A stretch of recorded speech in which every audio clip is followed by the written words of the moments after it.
پاکستانی نجی ٹیلی vision channels پر خبر تلاش کرنا آج کل بہت مشکل ہے۔ جس پروگرام کو خبریں کہا جاتا ہے اس میں خبریں نہیں ہوتی، تبصرہ، رائے اور انگریزی زبان میں پبلک ریلیشننگ ہوتی ہے، یعنی اپنے مربین کے لیے راہ ہموار کرنا۔ عموماً پرنٹ میڈیا میں یا اخبارات میں کسی خبر کو شائع کرنے سے پہلے کئی مرحلوں سے گزرنا پڑتا ہے اور کئی نگاہیں ان خبروں کو دیکھ چکی ہوتی ہیں، تو شاید ہی کوئی خام خبر شائع ہوتی ہو۔ لیکن یہ بھی ہوتا ہے، کچی خبریں بھی شائع ہوتی رہی ہیں اخبارات میں بھی، لیکن ایک دوسرے سے آگے نکلنے کی دوڑ میں ٹیلی ویژنز پر غیر تصدیق شدہ خبریں نشر ہو جاتی ہیں۔ جیسے کسی ایک ٹی وی چینل پر یہ خبر آئی کہ اسلام آباد کے سیکٹر G8 میں دھماکے کی آواز سنی گئی۔ خبر نشر ہو گئی، پورے ملک میں ایک تشویش کی لہر دوڑ گئی کہ دارالحکومت کے کسی علاقے میں دھماکے کی آواز۔ لوگ تفصیل کا انتظار کرتے رہے۔ جب اس خبر کی حقیقت معلوم کی گئی تو پتہ یہ چلا کہ رپورٹر کے پیچھے کسی گاڑی کا ٹائر پھٹا تھا اور اس نے فوری طور پر سبقت لے جانے کی خاطر نیوز ٹکر اپنے چینل کو بھیج دیا اور تمام ملک میں پریشانی کی لہر دوڑ گئی۔ سب سے پہلے ایک نیوز رپورٹر کو کیا سوچنا چاہیے، کیا کرنا چاہیے؟ ہمارے تجربے کے مطابق نیوز رپورٹر کو یہ سوچنا چاہیے کہ وہ خود کس قسم کی خبر یا رپورٹ سننا یا پڑھنا پسند کرتا ہے۔ اگر آپ کسی کی رپورٹ میں واقعہ بیان کرنے والے کی لمبی اور غیر ضروری تمہید تقریر سنیں تو کیا آپ اسے پسند کریں گے اس رپورٹ کو؟ یا پہلے یہ جاننا چاہیں گے کہ یہ واقعہ، یہ حادثہ کب، کہاں اور کیسے اور کیوں پیش آیا؟ بجائے اس کے کہ رپورٹر تبصرہ کرے کہ یہ کیسا ظلم ہے، درندگی ہے اور وحشی پن ہے، اس کا ایسا مظاہرہ جس سے ہلاکو خان اور چنگیز خان کی روحیں بھی کانپ اٹھی ہوں گی، یہ جملے ایک اخبار نویس یا رپورٹر یا میڈیا پرسن کے لیے مناسب نہیں ہے۔ ان جملوں سے آپ کی جانبداری ظاہر ہوتی ہے۔ واقعہ بھی آپ کے سامنے ہوا ہے اور آپ کو اس کی تفصیلات بیان کر رہے ہیں۔ یہ نہیں معلوم کہ کس نے کیا ہے۔ شبہات کو بھی آپ خبر میں شامل کر لیتے ہیں کہ یہ فلاں ہوگا، جب تک کوئی اس کی ذمہ داری نہ قبول کر لے، کیونکہ خبر کے پوشیدہ پہلو ابھی سامنے نہیں آئے ہوتے۔ اس کی مثال میں آپ کو دیتا ہوں کہ 14 اگست کو لاہور کی ایک ٹک ٹاکر جس نے مینار پاکستان پر لوگوں کو جمع ہونے کی دعوت دی اور پھر ایک نہایت بیہودہ واقعہ پیش آیا، اخلاق باختہ واقعہ تھا، جس کی ذمہ دار کسی حد تک وہ خود بھی تھی۔ اب اس کی خبر نے کیسے کیسے رنگ بدلے، یہ سب کے سامنے ہے کہ آخر میں یہ معلوم ہوا کہ پیسوں کی خاطر اس نے یہ سب کچھ کیا تھا۔ لیکن فوری طور پر اس کے ساتھ ہمدردی کے لیے کچھ لوگ پہنچ گئے اور انہوں نے اپنی ویڈیو بھی بنوائی اور لوگوں کے بیانات بھی جاری ہو گئے اور افسوس کا بھی تو فوری رد عمل جو ہے وہ صرف رپورٹر کی رپورٹ کی وجہ سے عمل میں آیا۔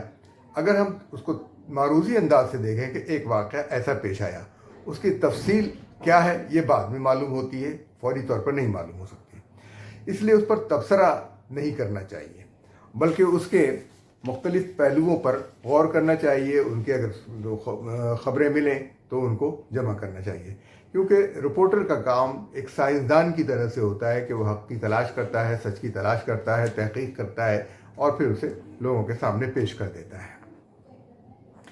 ایک نیوز رپورٹر کو انگریزی کے 5 W's اور 1 H یعنی what, who, where, when and how, اور اردو میں 5 کاف کہیں یا 6 کاف کہیں، کیا واقعہ ہوا، کہاں ہوا، کب ہوا، کون تھا اور کیسے ہوا، یہ میں اس ویڈیو کے ذریعے ان علاقوں کے لوگ جو دور دراز علاقوں میں رہتے ہیں، دیہی علاقوں میں رہتے ہیں، چھوٹے شہروں میں رہتے ہیں، وہ بیچارے خبریں دیکھتے ہیں، ان کے سامنے بہت بڑی بڑی خبریں ہوتی ہیں لیکن اس کو وہ پیش نہیں کر پاتے. وہ سمجھتے ہیں نیوز، اس کا سینس ان کو ہوتا ہے کہ وہ خبر کو سمجھتے ہیں، لیکن اگر وہ میری ان گزارشات پر تھوڑا سا عمل کر لیں تو ان کی رپورٹ بہت اچھی ہو جائے گی. آپ ایک دور دراز علاقے میں رہتے ہیں، آپ کے پاس صرف 2 منٹ ہیں جن میں آپ کو پوری خبر بیان کرنا ہے. اگر آپ اپنا وقت تبصرے میں ضائع کر دیں گے تو خبر نشر نہیں ہوگی، ہو سکتا ہے نیوز ایڈیٹر اس کو ریجیکٹ کر دے. خبر آپ 2 منٹ کے اندر آپ کو بیان کرنی ہے، اور اگر آپ نہیں بیان کریں گے تو کوئی دوسرا چینل اس کو بیان کر دے گا، تو آپ کے پاس خبر ہونے کے باوجود آپ سبقت نہیں لے جا سکیں گے. اچھا، نیوز ایڈیٹر کی بھی ذمہ داری ہے کہ آسان اور سادہ زبان میں خبر تحریر کرے تاکہ اس کے ہر سامع اور ناظر کی سمجھ میں خبر آ جائے.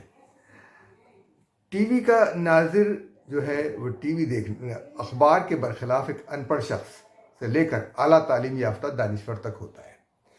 اخبار میں تو یہ شرط موجود ہے کہ وہ شخص کم از کم اتنا پڑھا لکھا ہو کہ اخبار پڑھ سکے، یعنی پرائمری جماعت تو کم از کم پاس ہو.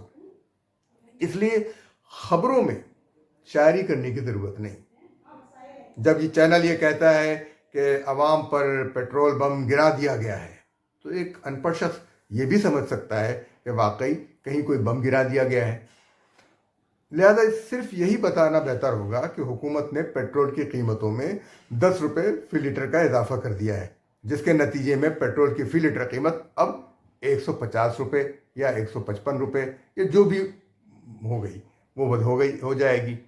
اس کے ساتھ یہ بھی بتایا جا سکتا ہے کہ حکومت نے قیمت میں اضافہ عالمی منڈی میں پیٹرول کی قیمتوں کے بڑھنے کی وجہ سے کیا ہے، یا عالمی منڈی میں پیٹرول کی قیمتیں کم ہونے کے باوجود حکومت نے پیٹرول کی قیمت میں اضافہ کیا ہے. یہ رائے نہیں اور تبصرے نہیں ہونے چاہیے صرف، بلکہ وہ خبر ہونی چاہیے، وہ معلومات ہونی چاہیے جس سے لوگوں کو معلوم ہو کہ ہوا کیا ہے، واقعہ کیا ہے. تبصرے کے لیے کسی ماہر اقتصادیات کے ساتھ تو بات کی جا سکتی ہے، لیکن فوری طور پر رپورٹر جو ہے وہ واقعہ بتائے، وہ خبر بتائے کہ ہوا کیا ہے اور اس کی تفصیل کیا ہے، اور وہ تفصیل کم سے کم وقت میں اس کو بتانی ہے. ٹی وی چینلز کے رپورٹر کو چاہیے کہ خبر بھیجنے سے پہلے اس کو لکھ لیں، بولنے کی زبان میں لکھ لیں اور اسے پڑھیں تاکہ انہیں اندازہ ہو جائے کہ کون سی معلومات کم ہیں. اس کام میں 5 سے 10 منٹ لگتے ہیں، لیکن خبر جاندار ہو جاتی ہے اور خبر پوری کی پوری تفصیل کے ساتھ آ جاتی ہے. جملے مختصر ہونے چاہیے، لمبے جملے نہیں، جس سے آپ کو پھر مشکل ہوگی، آپ کو بولنے میں بھی مشکل ہوگی، لوگوں کو سمجھنے میں بھی مشکل ہوگی. خبر اس طرح پیش کی جائے کہ لوگ اس کی مزید تفصیل جاننے کے لیے بے چین ہو جائیں، یعنی آپ خبر کے اندر دلچسپی کا پہلو خود برقرار رکھیں اس کو، اور پھر رپورٹر جو ہے اس خبر کا فالو اپ کرے، یعنی اس کا پیچھا کرے، کہ مزید پیچھا کرے تاکہ لوگوں کو دلچسپی کے ساتھ پوری تفصیل کے ساتھ وہ رپورٹ بیان کر سکے. ویڈیو ایسی بنائے جس سے خبر کی تشریح ہوتی ہو، یعنی جو واقعات آپ کو نے بیان کیے ہیں ان کی تشریح اس ویڈیو کے ذریعے ہو جائے، وہ بیان کر دے. کیونکہ اخبارات میں تصویر چھپتی ہے، فوٹو چھپتی ہے جو خبر کی وضاحت کر رہی ہوتی ہے کہ جو واقعہ بتایا گیا ہے وہ اس طریقے سے رونما ہوا، اس کی شکل یہ تھی. اسی طریقے سے ویڈیو بھی آپ اس طرح سے بنا سکتے ہیں، بنائیں تاکہ اس خبر کی تشریح ہو. اگر ویڈیو اس سے غیر متعلق ہوگی تو بالکل آپ کی خبر میں کوئی جان نہیں رہے گی، آپ کی خبر کو کوئی تسلیم نہیں کرے گا. رپورٹر غیر جانبدارانہ بلکہ معروضی انداز سے خبر دے گا، جیسے واقعہ پیش آیا اس طرح سے خبر دے. اس کے لیے کسی کی حمایت، مخالفت کرنے کی ضرورت نہیں ہے. سنسنی خیزی جو ہے اس سے اگر، چونکہ بھائی یہ بات میں کہتا چلوں کہ اگر وہ معروضی انداز سے خبر دے گا تو اس کی خبر کے بارے میں کسی کو اعتراض کرنے کی جرت کم سے کم ہوگی، اس کی ہمت نہیں ہوگی کسی کو. سنسنی خیزی آپ کی ساکھ کو متاثر کرتی ہے. آپ نے ایک سنسنی خیز خبر دے دی، 2 دے دی، لیکن جب واقعہ اس طرح نہیں پیش آیا تو لوگ آپ کے بارے میں اچھی رائے نہیں رکھیں گے. اسی لیے حقیقت تلاش کریں اور فوری طور پر آپ ویسی خبر دیں جس سے